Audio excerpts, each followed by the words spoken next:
Assalamualaikum warahmatullahi wabarakatuh. Perkenalkan, saya Ibu Nurul Fadriana Ulfa dari SMP Negeri 35 Surabaya yang merupakan calon guru penggerak angkatan 10 dari Kota Surabaya.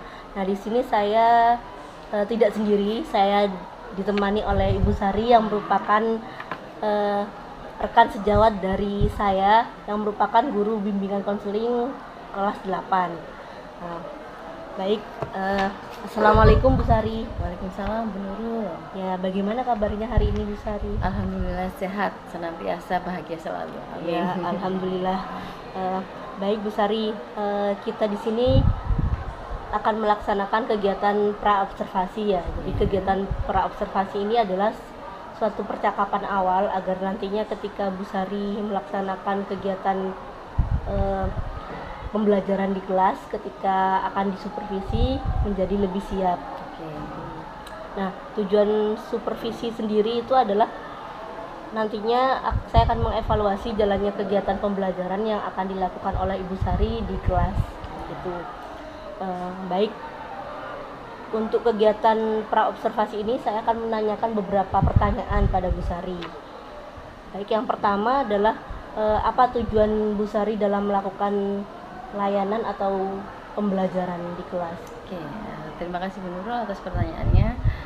Untuk tujuan layanan ini atau pembelajaran ini, yang saya kan akan mengambil materi tentang belajar kelompok yang efektif, di mana tujuan ini yaitu yang pertama meningkatkan pemahaman materi, yang kedua meningkatkan kemampuan berpikir kritis, ketiga melatih kemampuan komunikasi, yang terakhir mengembangkan kerjasama antar tim.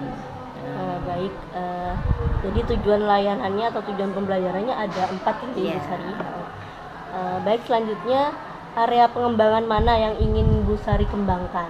Untuk area yang ingin saya kembangkan itu di bagian penutup, terutama di bagian refleksi, karena saya merasa di bagian refleksi ini saya mampu mengidentifikasi kekuatan dan kelemahan selama proses belajar anak-anak.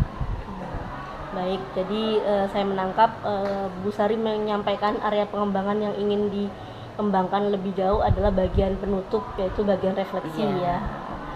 Lalu rancangan pembelajaran apa seperti model, strategi atau metode ataupun media yang ingin Bu Sari kembangkan atau gunakan dalam kegiatan pembelajaran nanti? Oke, untuk metodenya ini saya akan melakukan pembelajaran berdiferensiasi dengan mengintegrasikan pembelajaran sosial emosional. Nah, nantinya ketika selama pembelajaran itu nanti di akhir itu siswa akan dikelompokkan untuk berdiskusi. Nah, apa yang diskusikan itu nanti saya akan memberikan sebuah problem solving, di mana ketika anak-anak setelah selesai diskusi itu saya memberikan 3 pilihan untuk mempresentasikan ke depan. Yang pertama itu bisa berupa teks deskripsi, yang ketiga bisa berupa wawancara, yang terakhir itu ketiga bisa berupa bermain peran. Nah, jadi nanti saya memberikan 3 pilihan, itu nanti anak-anak sendiri yang akan memilih sesuai dengan keinginan, sesuai dengan kemampuan anak-anak sendiri. Baik, jadi tadi rancangannya menggunakan pembelajaran berdiferensiasi dengan diintegrasikan dengan pembelajaran sosial emosional, gitu ya. Nantinya siswa akan dibagi menjadi beberapa kelompok dan melakukan diskusi. Nanti hasilnya bisa berupa dipresentasikan berupa tes deskripsi, wawancara, dan bermain peran itu ya. Oke, baik Bu Sari. Nantinya pembelajaran ini akan dilaksanakan kapan dan di kelas mana Bu Sari? Nanti pembelajaran ini insya Allah saya akan lakukan pada hari Jumat tanggal 13 September 2024 di kelas 8H. Baik, jadi nanti pada tanggal 13 September hari Jumat di kelas 8H ya. Saya akan mengobservasi kegiatan Bu Sari dalam melakukan layanan atau pembelajaran. Baik, Oke, terima kasih atas apa yang sudah Ibu Sari sampaikan. Semoga nanti kegiatan pembelajarannya berjalan dengan baik dan lancar dan tentunya bermakna bagi siswa. Amin. Assalamualaikum Bu Sari. Salam.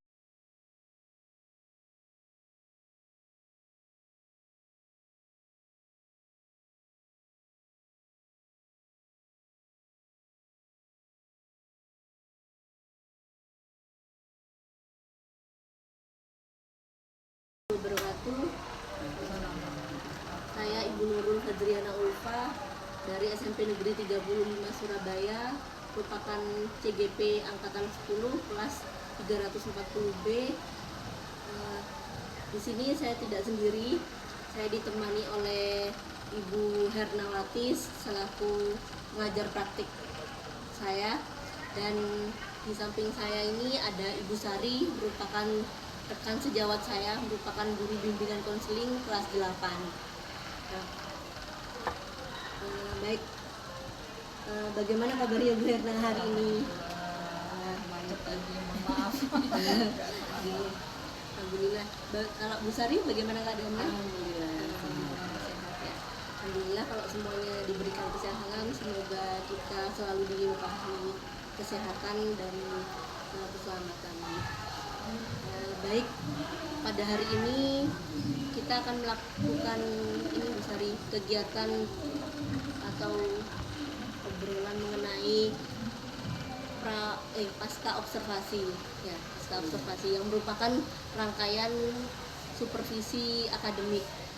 Sebelumnya pada tanggal 10 ya, 10 September kemarin kita sudah melakukan kegiatan pra observasi ya, terus dilanjutkan oleh kegiatan supervisi yang saya lakukan kepada Bu Sari ketika kegiatan pembelajaran ya, pada hari Jumat tanggal 13 September di kelas 8G.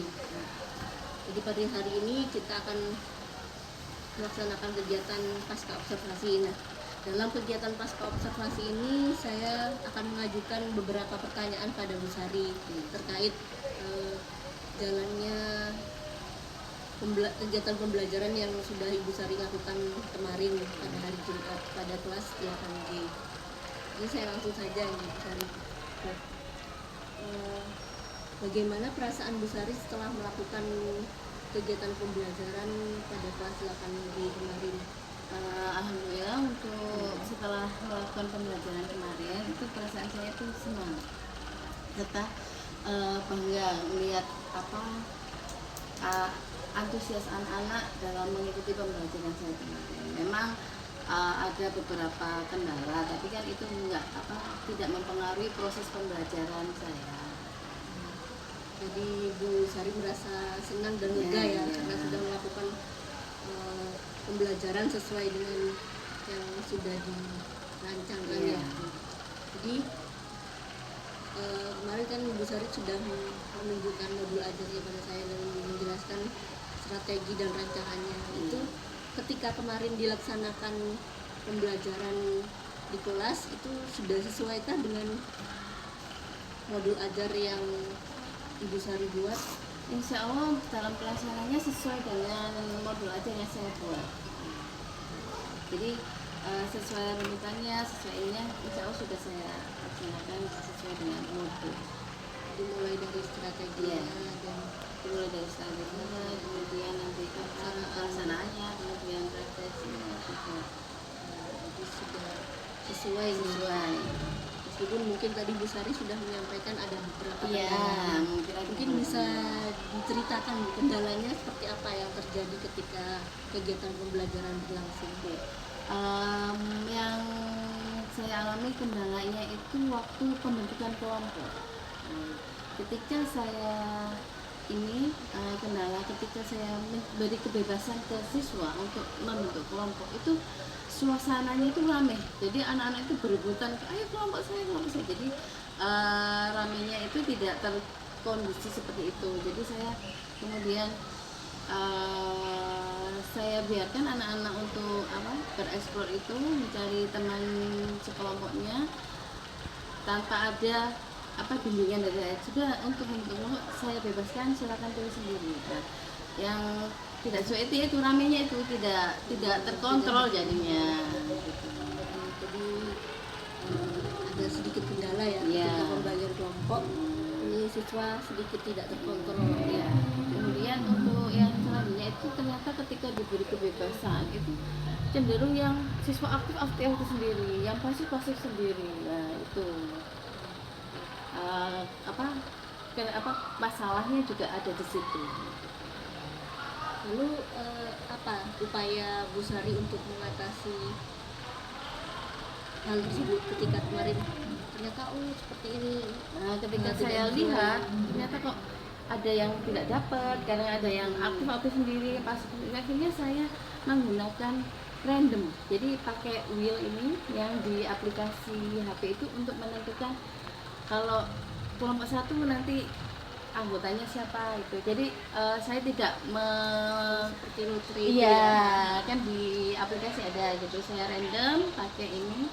Jadi itu sudah memang ada kok saya jadi pindah kelompok jadi ini, tapi saya beri pengertian kepada mereka bahwa belajar kelompok itu nggak harus sesuai circle, sesuai keinginan kalian. Belajar kelompok ini kita menyesuaikan bagaimana teman kelompok kita, bagaimana cara bekerja sama dalam kelompok itu meskipun berbeda maksudnya itu ini kan berbeda, ini kan nggak sesuai dengan sehari-hari, aku nggak deket dengan ini. Nah itu misalnya jadi anak-anak itu nggak jadi circle gitu, jadi membaur sama lain. Jadi itu upaya yang Iya itu paling saya lakukan. lalu terkait apa, mungkin kendala lain, misalnya ada beberapa siswa yang Tidak aktif ya, atau kurang aktif. gimana Ketika saya waktu waktu diskusi itu kan saya keliling itu melihat ada yang diem aja, terus saya motivasi ayo diskusi bareng, terus yang aktif ini ayo diajak temennya untuk diskusi cara